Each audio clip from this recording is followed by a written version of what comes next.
Hey everyone, this is Dr. Jacobs. This week we're going to be looking at middle childhood. And by the end of this unit, there's some things that I want you to be able to do. First, I want you to be able to distinguish between self-awareness, self-esteem, and self-efficacy.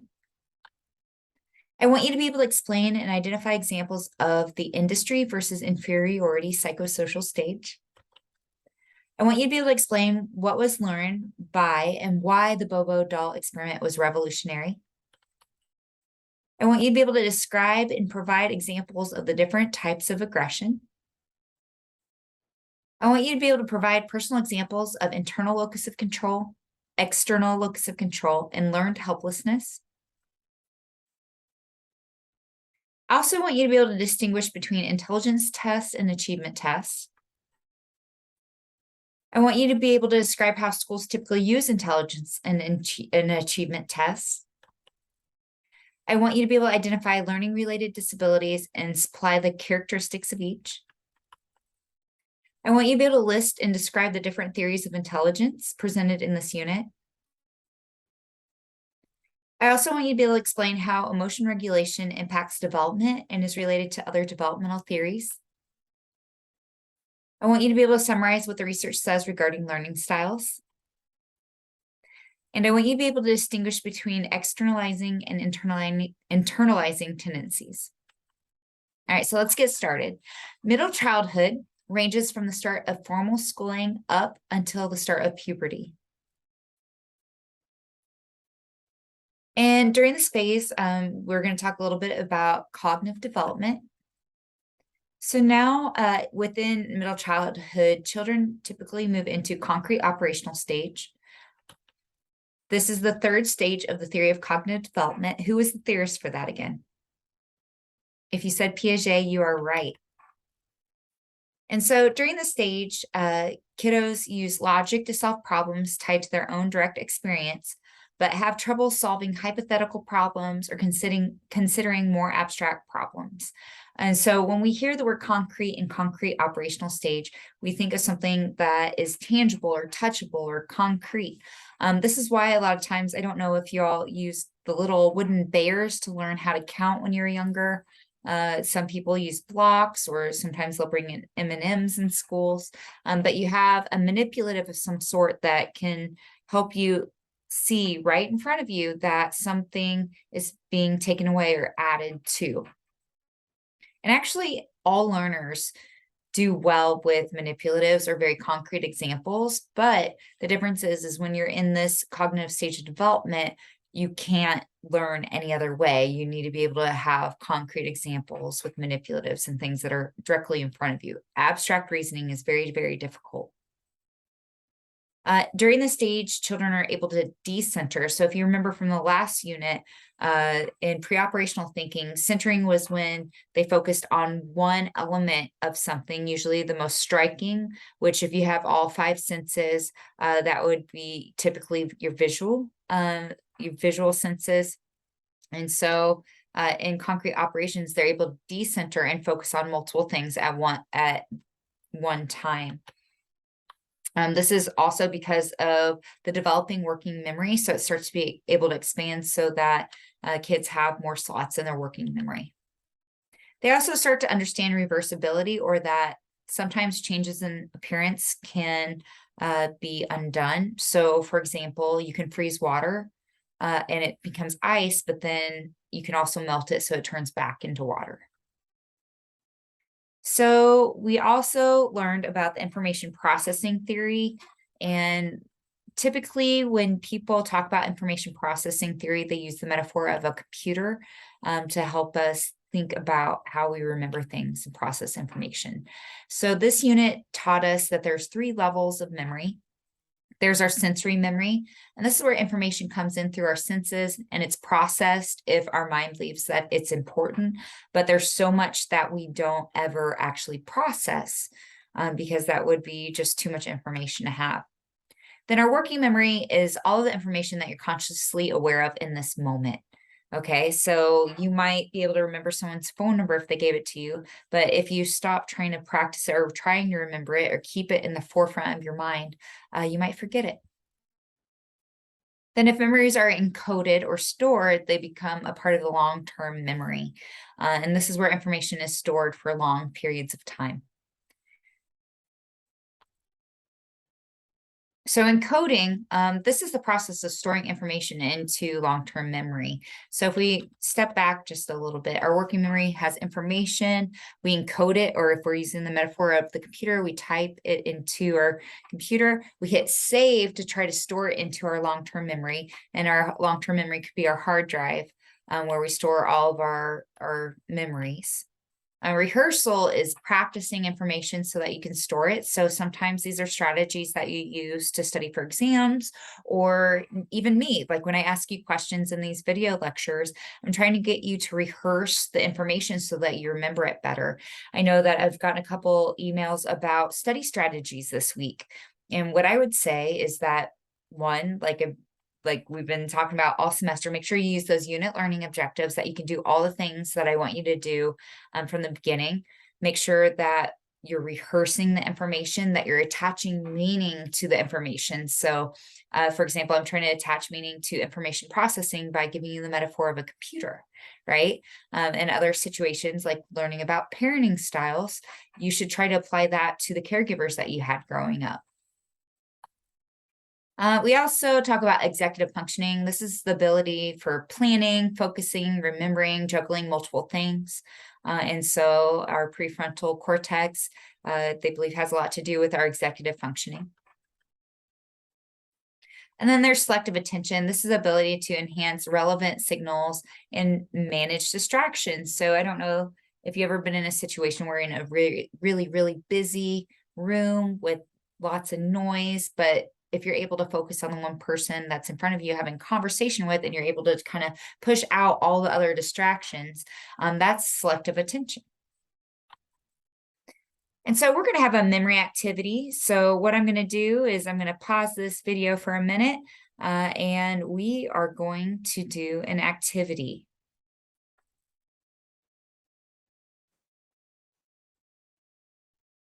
All right, so what I need you to do for this activity, I am going to read a list of words to you. So I don't want you to have anything in your hands, put everything down, but I do want you to have a piece of paper and a writing utensil so that you can do this after I tell you to go. So what I'm going to do is read you a list of words. I'm going to have to look this way while I'm doing it because I got two monitors here in my office here at work, and I'm going to read it to you.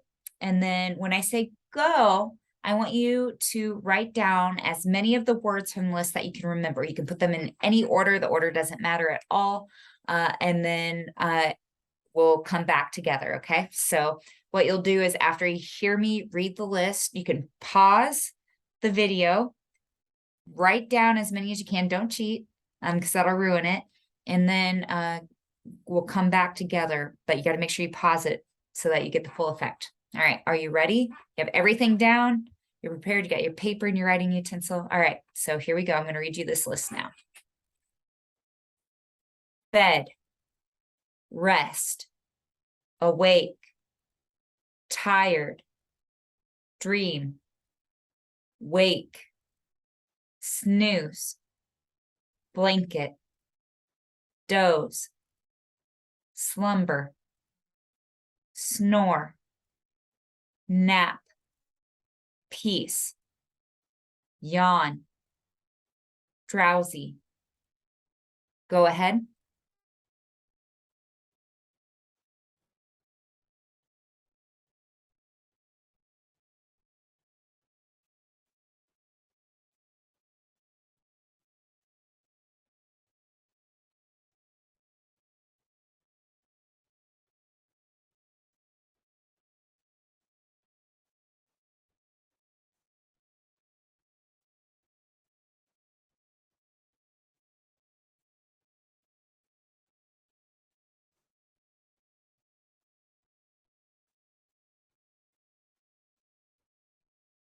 Okay, hopefully I gave you enough time to write down all the words that you remember. If not, you can pause me.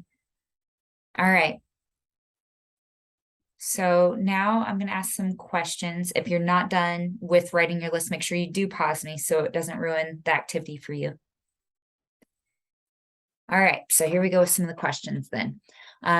how many of you remember the word bed? You can even raise your hand. I know I can't see it, but how many of you remember the word bed? Wonderful. That was actually the first word that was on the list. That's an example of primacy effect. So we tend to remember certain parts of things. So for example, we remember the first things of information that were told or experienced. All right. How many of you remember the word drowsy? All right. So if you remember that, we also tend to remember the most recent things, right? So they call this the primacy recency effect. We if we have like some sort of show that we're watching, we'll typically remember the first part and the end part the most, and then kind of forget about the middle. And so that is very, very common. All right, now how many of you remembered the word sleep? If you remember the word sleep, it was actually not on the list. All right. And that's a false memory. So our brains are wired to be able to remember things together or group things together. So if you didn't remember the words, or if you remember the word sleep, wasn't there. And I can actually read the list to you again. So we had bed, rest, awake, tired, dream, wake, snooze, blanket, doze, slumber, snore, nap, peace, yawn, and drowsy. So I like to do this activity because we don't realize a lot of times how bad our memory is about remembering very specific things. This, is one example how I implanted a false memory in some ways. And there's other ways that do it. This is why it's really important that if you're in some sort of position where you're a mandated reporter, that you don't investigate yourself, because you can actually implant false memories by the way that you ask questions and the way that you frame things with kids, especially. Even Piaget, this is a fun fact, thought that he had been kidnapped as a child, but it was a false memory that he had. So there is a selective attention activity that is in our unit work for this week in our Blackboard site. So if you want to go in there and do that selective attention activity and then come back to the lecture. Then after you do the selective memory task, I want you to go in and watch the video on the Memory Olympics. And so although our memory is kind of wild, it's also can be trainable in some situations as well. And so I hope you really like this little mini documentary on the Memory Olympics. I think it's quite amazing. So after you get through that, we're going to start working on the intelligence quotient, or IQ. So intelligence, it all began with Charles Spearman. So if you've ever heard of the Spearman rank order correlation and things like that, he was very heavily into statistics. And what he found was that every test, no matter what it tests, seemed to have something in common. And I wish I had a whiteboard here in my office where I could show you this, but he found like there was something that was, it didn't matter what the test was. It could be a science test, it could be a history test, it could be a statistics test, it could be an English test. All of them have this overlap and these intercorrelations. And what he ended up calling this was G, or general mental ability. Okay. And this is actually our modern day, what we term IQ, or intelligence quotient. So people get really confused about intelligence and think that intelligence is how smart someone is. And that's actually not what it is at all. Intelligence is the ability or the functioning of our brain, or our brain's natural given ability. Okay, so there's a few theories that were in the unit for this week, and unfortunately, these are not the ones that are the primary theories of intelligence now. So we have the triarchic theory of intelligence. The person for this is Sternberg, and you should keep this name in mind. And I find this really funny because we have the triarchic theory of intelligence, but this theorist also has the triangular theory of love. And so I think that's great. And 1 year I thought it might be the case, and for years I taught it, and then I looked it up, and it's literally the same theorist. So I'm like, what is it with his triangles and triarchic and things like that? But Sternberg would say there's 3 types of intelligence. That there's analytic, creative, and practical. So analytic, being able to analyze things, creative, being able to create or produce, and then practical, kind of those street smarts. Then we also have multiple intelligences. And this was Howard Gardner's theory. This is one of those theories that doesn't actually have a whole lot of evidence behind it and ended up being misapplied, where people created learning styles, which is also something that's not empirically based. You're going to watch a TED Talk over the learning styles up next after a few of these things that we talk about. But multiple intelligences, Howard Gardner worked with people who had autism spectrum disorders. Sometimes I don't know if this is still the correct term or if they still term people this, but they would call people savants. So these would be people with autism spectrum disorders that have a very high specialized skill. And what Howard Gardner would say is that people say that these people don't have intelligence, but look, they can hear Beethoven's Fifth Symphony one time and then replicate it on the piano without ever seeing the sheet music or practicing it. And so what he would say is, how are these people not intelligent? And I think this gets back to a misnomer about what intelligence actually is. And so this theory has been extended to have a whole bunch more than the ones that are here. But he would say there's like linguistic intelligence or logical mathematical intelligence or interpersonal, intrapersonal intelligence or spatial intelligence or musical rhythmic intelligence, bodily kinesthetic, naturalist, existential. I mean, there's so many now that it's kind of gotten out of control. And the thing that's really hard, it's a nice fluffy theory, everybody's intelligent, things like that, but it kind of distorts what the actual meaning of intelligence is. Yes, definitely people are gifted in different ways and have different strengths and weaknesses. And just because someone has a low IQ, it doesn't make them any less important. And so I think that's something to kind of think about as well. So this theory gave way to learning styles, which has been disproven over and over again. So the one model I wish they would have included in our modules, because it's the predominant theory of intelligence, is the CHC model of intelligence. And so what this does is it breaks intelligence up into two branches. First, the crystallized intelligence, and this is basically knowledge that you accumulate over your lifespan. So this would be general knowledge, vocabulary, and reasoning that's based on acquired information. And then fluid intelligence then is reasoning ability and the ability to generate, transform, and manipulate different types of novel information in real time. And so these are the two types. As you age, they believe that if your brain is working properly, you should accumulate vast amount of knowledge throughout your lifespan. And then fluid intelligence increases to a certain point and then drops off as the brain ages.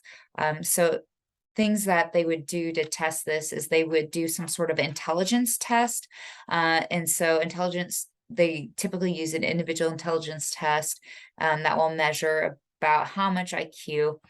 For example, there's the Wechsler Intelligence Scale for Children. So they might want to check working memory, and people don't think about working memory being something that makes someone have a high IQ. But if you're able to have a higher working memory, able to juggle more information, maybe encode it better and store it long term so that you're able to have it. So in this, they call the Wechsler Intelligence Scale for Children the WISC. It's constantly being updated, probably will be forever until the end of time, unless they stop using them. And so they use IQ to kind of get an idea of where children's functioning is. Typically it has a mean of 100. So if you have an IQ of 100, you have an average IQ. It has a standard deviation of 15. So if you know much about stats or things like that, most people are going to have an IQ between, 85 and 115, although that gets out of the normal range a little bit according to the WISC manual. So intelligence tests try to figure out where brain level functioning is, and then achievement tests measure amounts of learning. So this is slightly different. So this would be kind of like intelligence testing would be like, oh, can you manipulate this information? How well are you at spatial reasoning? How are you good at random vocabulary words not tied to the curriculum? Are you able to comprehend things? What kind of facts do you know? And then achievement test is more based in curriculum and what you should be learning at different points. And so one type of achievement test used is the Wechsler Individual Achievement Test, which has grade level norms. So where kids should be achieving at certain parts of their development. So next I want you to go into our materials and watch the Forrest Gump video. It's really funny because when you watch this movie, they actually have a whole bunch of really historically interesting things in it. And so when they're having the chart here and they're saying, hey, Forrest's IQ falls in this point, he can't go to kind of general education school, needs to go to a different school. These things actually happened, and people with disabilities went through their own civil rights movement where they had a battle to get into public schools. And so I work as a school psychologist if I'm out into the field. And in there, they have guidelines now called least restrictive environment, that everyone has a right to a free and appropriate public education, or FAPE, and that they have the right to be able to do that in the least restrictive environment, which has been a really big deal because when people think about special education, they don't think about all the things and all the disabilities that can inhibit or make it really hard to learn. And so this could be a visual impairment, it could be a hearing impairment, it could be a specific learning disability or autism spectrum disorder or a mood disorder of some type. And so there's so many people that get special education services for speech or for anxiety and all these different types of things, but people don't think about it because of the stigma that they have associated with people receiving special education services. And so there's some common disabilities that may inhibit learning. One is specific learning disability. And the way that some schools diagnose specific learning disabilities is they'll look at, they'll test kids' IQ using an intelligence test. So whether it's the WISC or something called the Stanford-Binet or another type, and then they'll compare those scores to an achievement test, which tests how or where they're supposed to be learning at. So if you have a kid that has an average IQ of 100, but we go and look at their achievement test and they're learning it has a 70, it's 2 standard deviations away from where their IQ test says their brain should be functioning. That might indicate that the kid has a specific learning disability, and that is a model where a lot of times what they'll see is if the IQ is 22 or more points higher than the achievement scores, that might indicate that something's not quite right in a particular area. So it could be math calculation, or it could be reading comprehension or something like that. And that kid might need some specialized instruction to be able to help get them to grade level or help them to be successful in whatever area their specific learning disability is in. We also have intellectual disability, and this is when people have typically an IQ under 70. So that's 2 standard deviations, if you know about standard deviation from the mean, and then also have difficulty with adaptive behavior. So this term was formerly known as, and I don't like saying this term, it's actually considered a slur now, but I think a lot of y'all probably know it as this name. Intellectual disability is the new terminology for mental retardation, right? And so this is the proper terms that we would use, intellectual disability or ID. And so again, that's typically people with IQ of 70 or lower, and then also problems with adaptive behaviors or being able to take care of themselves. We also have autism spectrum disorders, and a lot of times these are disorders in communication and that can have someone really struggle with communicating or following certain behaviors in classrooms. It also depends because it's a spectrum. And so it used to be that autism spectrum disorders had different subgroups. But what they found in the research is that the evidence doesn't support the different types, like, you know, Asperger's or other types that they used to have, and it's more of a spectrum, and that sometimes people will be really high functioning with autism spectrum disorders. They just struggle with kind of some social things and communication and maybe some repetitive behaviors. And then other people might have lower functioning where they also have co-occurring intellectual disability. Sometimes those are paired up and comorbid with one another.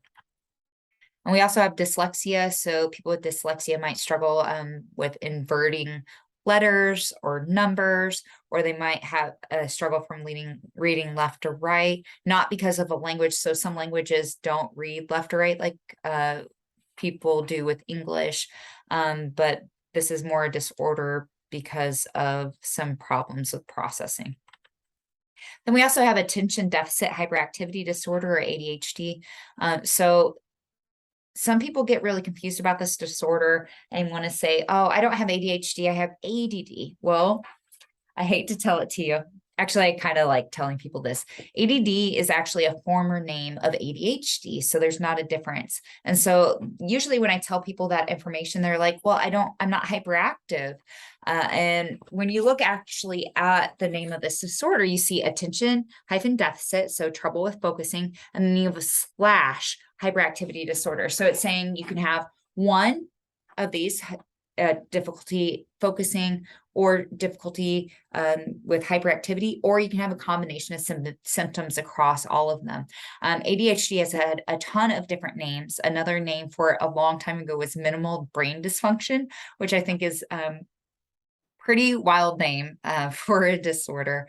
And so with this, sometimes people have trouble with that executive functioning that we spoke about earlier, with they think that maybe the prefrontal cortex may not be functioning typically as it does for other people. And so people with this might have trouble remembering to grab their keys, or they might struggle to remember to grab all the things that they need, or they might lock their keys in the car a lot, or forget information, or having trouble focusing, or will read paragraphs of information and then not remember what they read because they weren't focusing. And then the hyperactivity, maybe tapping pins, having to fidget, feeling like they need to climb, or irritability because they can't move, and things like that. And so I also want to talk about learning styles. This is kind of a funny thing that I had once. I'm in this group chat for people who teach psychology, and it says, does anyone know of or use a good learning style assessment tool? I have several students asking me the best way to study for quizzes, but it depends on their learning style. Any recommendations for free online assessment would be greatly appreciated. Other resources for students are welcome too. And so I said, burn all of them. Learning styles don't exist. And then someone else under me said, was just about to say this, see Pashler et al. 2008 for a thorough debunking. And then I wrote, here's a TED Talk about it. Learning styles don't exist. People want to believe they exist. Howard Gardner was horrified that his multiple intelligence theory landed and became into this learning styles, which also doesn't have any empirical evidence behind it either. So what I want you to do now is to go into our Blackboard module and then watch this video on how learning styles don't exist. It's really great. It's one of my favorites. Okay, so then we also have industry versus inferiority. This is our next psychosocial stage. So who is our theorist for psychosocial stages again? If you said Erikson, you are 100% correct. So Erikson said, in all cultures at the stage, children receive some systematic instruction. And this is a really kind of sassy quote that he had, and we're going to process it a little bit so it makes a little bit more sense. The child must forget past hopes and wishes while his exuberant imagination is tamed and harnessed to the laws of impersonal things, even the 3 R's. So this is an old saying, and it used to say that at school you learn the 3 R's. What are those 3 R's? So hint, they don't all actually start with the word R. They sound like it though. So the 3 R's are reading, writing, and arithmetic, right? And so what this is saying is that children before this are exuberant and wonderful and creative, and then we force children into these little boxes to learn reading, writing, and arithmetic through the schooling system. And Erikson would then say, now that children learn to win recognition through producing things or being successful. And so this is in this stage, what the challenge is in the psychosocial stage is either children learn to be industrious and receive that recognition and produce things and be successful, or they start to feel inferior about themselves, which is really, really sad, and start to doubt their abilities, right? So they feel inferior. And so one way to get around this as a teacher is to try to recognize when people are working really hard, despite whether or not they're being successful. In my face-to-face classes, the way that I handle this is I praise people for even answering, right? In different cultures, it's actually a sign of respect to be wrong in the classroom, because if all the answers are always right, then learning can't always occur, right? Or it doesn't occur. We should be failing. If you're not failing at something, you're not trying hard enough or setting your goals high enough. And so Belsky, which is a different author, would say that we need to learn to control our impulses and work for what we want to achieve. Okay, so we have another video in our module materials over learned helplessness. Watch that now. And then think about how that applies to your life. When was a time that you learned to be helpless, right? And what can you do to guard yourself against learned helplessness? So we also have locus of control. Locus of control includes whether a person believes that they or external forces are in control of what happens in their life. So with internal locus of control, this is when you blame failure or credit success to yourself, right? So if someone did really bad on the test, if you blamed yourself for that failure, say, man, I should have studied more, I should have actually done the lectures, I should have made that study guide with those unit learning objectives, that would be an internal locus of control. Or if, let's say you did really great on an exam and you said, I studied hard, I worked really hard to do it, I did all the readings, I watched all the lectures, I took notes during these things, I attached meaning to them, then that would be an internal locus of control. An external locus of control is when you blame failure or credit success to an outside force. So if you failed that test, and you're like, man, Dr. Jacobs has it out for me. She's so evil. She hates me. That would be an external locus of control. Or if you did really well on my test, you could have said, hey, it was just an easy test. Like, she made the easiest test ever. I got lucky. That's an external locus of control. And so when we're looking at these things, which one do you think you have the most of? Do you think you have more of an internal locus of control or an external locus of control? So these are really good things to be aware of in your own life. We typically see that people who have an internal locus of control are more successful when they believe that they control their destiny. However, that can also produce a lot more anxiety and depression, right? So if we have an external locus of control and we can blame failure on other people, we protect our egos a little bit for that. And we also have emotion regulation. This is ability to control your emotions. So externalizing tendency, these are kind of acting out behaviors. So if someone gets really angry at something and punches the wall, a hole in the wall, and nobody would ever do that, right? People do that. That's an externalizing tendency or an acting out behavior. Internalizing tendencies or behaviors is when people take things out on the inside. So if you did something you wish you wouldn't have done, you could beat yourself up over it. Or if you didn't do well on something, if you're saying, I'm stupid, blah, blah, blah, which are cognitive distortions, right? These are not healthy behaviors. You're actually taking it out on the inside rather than the outside. In terms of which one's more dangerous to the self, internalizing behaviors are typically more dangerous for you. Externalizing behaviors are typically more dangerous for other people, unless you get hurt while you're acting out. We also have social learning theory. So the modules left out quite a bit of information, and they might get covered later on, but I wanted to make sure that we didn't skip over this video. So the Bobo doll experiment was revolutionary. This video that's in our module materials for this week will explain why. So make sure that you watch it, because that's one of our unit learning objectives for this week. So watch this video. And then if you all have any questions about any of these videos or the lecture, make sure you're asking them each week. We also have aggression. So, and there's different types of aggression. So proactive aggression is when you're aggressive to get something. So if, someone had a water bottle and I ran up and tackled them and stole their water bottle, that's proactive aggression. Reactive aggression is when you're reacting to someone else's aggression aggressively. So if someone comes and punches me in the face and I hit them back, me responding is reactive aggression.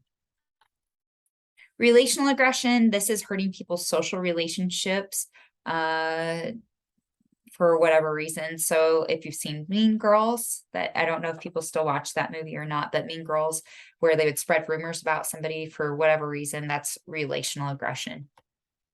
And then a hostile attributional bias is a bias that people have when they think that other people are being hostile to them. So you might walk in a room, why is that person looking at me? And maybe they're not actually looking at you bad or even thinking anything bad about you. It's just the tendency to think that other people are hostile. These are the people who get in all the bar fights all the time. So we also have moral reasoning. And typically I usually cover this later on in the semester, but the new materials that we're using houses it in this unit. So let's get to talking about it a little bit more. I know we've kind of talked about it in some other units, but moral reasoning, again, our theorist for this is Kohlberg. And with this, there are 3 levels that we're going to learn about with 2 stages in each. This theory looks behind the rationale behind an action rather than the actual action itself. So when you're thinking about this and determining, hey, I would do this or I would do this, it's actually looking at the reason that you would do that rather than the actual action. All right, so our first level is pre-conventional level. And this is when people engage in certain behaviors because they will be reinforced or punished for those behaviors. So we have 2 different stages that are at the pre-conventional level. We have stage 1, which is obedience orientation. We also have stage 2, which is instrumental orientation. And then I have a couple slides that go over these in more details. So stage 1, obedience orientation. These are when moral decisions are made based on avoiding punishment or gaining reinforcement. So for example, I will earn all A's on my report card so I can get $20 from my parents. Stage 2, instrumental orientation. This is when moral decisions are made because of what someone can do for you, not because of any form of loyalty. So for example, I will go to this person's show so that they go to mine. So our next level after this is conventional level. Kohlberg and Hirsch, 1977, described this level as maintaining the expectations of the individual's family group or nation and is perceived as valuable in its own right, regardless of immediate and obvious consequences. All right, so we have 2 different stages that go along with this. Stage 3 is interpersonal norms, and stage 4 is social system morality. So stage 3, interpersonal norms, these moral decisions are made in a way to delight others. Kohlberg and Hirsch nicknamed this as the good boy, nice girl orientation. So for example, I choose to go to parent-teacher conferences because people expect that of a good parent, right? So people have an idea of what makes a good parent, what makes a good teacher, what makes a good daughter or son or child or aunt or uncle or whatever, musician. People have ideas and expectations. And so when you make these decisions, it's more to make other people like you or proud of you, not because they're actual decisions you want to make or that they're actually what you should do. Stage 4 is social system morality. And this is when moral decisions are made because they follow society rules and laws. Kohlberg and Hirsch nicknamed this the law and order orientation. I hear the law and order theme in my head every time I say that. Example, I won't jaywalk even though there are no cars around because it is against the law. It's following the law because the law is the law and there's no wiggle room. It is black and white. You follow the law. Then post-conventional level, Kohlberg and Hirsch, 1977, wrote, there is a clear effort to define moral values and principles that have validity and application apart from the authority of the groups or persons holding these principles and apart from the individual's own identification with these groups. So this is the highest level of moral reasoning. It also has 2 stages that go along with it. So there's stage 5, which is social contract orientation. There's also stage 6, which is universal ethical principles. So we have a couple slides on these so we can go in more detail. Stage 5, social contract orientation. They describe this as an emphasis upon the legal point of view, but with an emphasis upon the possibility of changing law in terms of rational considerations of social utility. So rather than freezing it in terms of stage 4 law and order. So this is similar, right? We have laws and we typically should follow these laws unless it's harming people, right? So for example, I will not jaywalk when the law serves its purpose, but if there are no vehicles, then I'm going to go ahead and do it. Then we have stage 6, universal ethical principles. Here, a person creates their own moral code that is based off of abstract principles rather than legalistic rules that must be followed. So example, I will treat others the way I want to be treated. Or you might believe that justice should guide someone's life, or compassion or love, that these abstract principles should guide everything that you do within life. And so there's another quote. You don't have to write this quote down or anything, but I think it's really good because it illustrates, right? So in this stage, right is defined by the decision of conscious in accord with self-chosen ethical principles, appealing to logical and comprehensiveness, universality, and consistency. These principles are abstract and ethical, for example, the Golden Rule, the categorical imperative. They are not concrete moral rules like the Ten Commandments. At the heart, these are universal principles of justice, of the reciprocity and equality of human rights, and of respect for the dignity of human beings as individual persons. And so this actually comes from Kohlberg. We also have shame and guilt that we should talk about.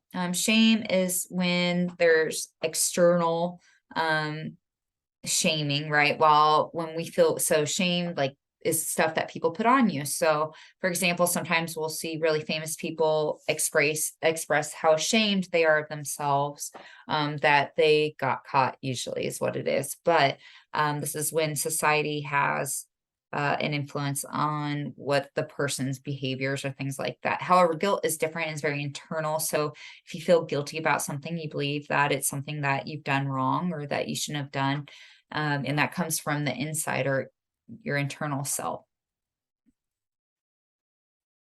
So then talking about the self-awareness is knowing yourself, knowing what your strengths and what your weaknesses are.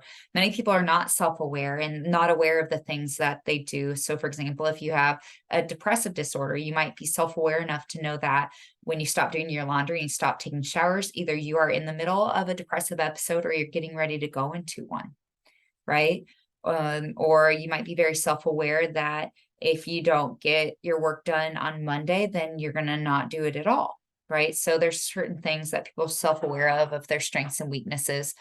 And those are things that go along with self-awareness. Self-esteem is globally about how you feel about yourself. Do you think positively of yourself overall, or do you have low self-esteem? Do you not think that you're worthy?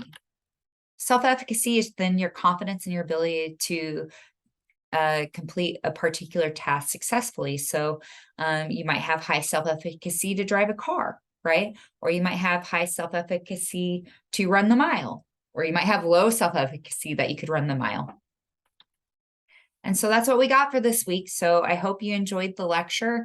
Remember, study strategies. Make sure you're using those unit learning objectives every week to create yourself a study guide. Make sure you're asking questions. Make sure you're attaching meaning to what you're doing.